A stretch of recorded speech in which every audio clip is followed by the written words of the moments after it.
At gusto ko po sanang ipakilala sa inyo ang aking mother and a few more characters that are key points to Shanti Villanueva's story.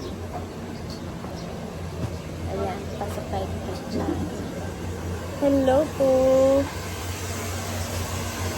Hello po, ma'am. Pwede po ba kayong mag-hi sa video ko?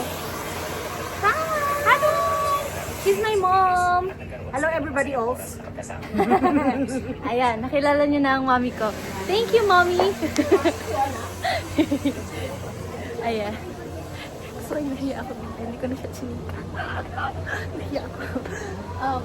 Okay, hanapin na natin ang ibang mga casts. Asa na ba sila? Anyway, masaya yung episode ngayon dahil nakafocus nga siya kay Shanti. It's all about Shanti Villanueva today. And I'm sure na magkakaroon kayo ng clarity about Shanti. Like I said, hindi siya yung na-expect niyo na Shanti Villanueva at yung Shanti na pinakilala ko sa inyo.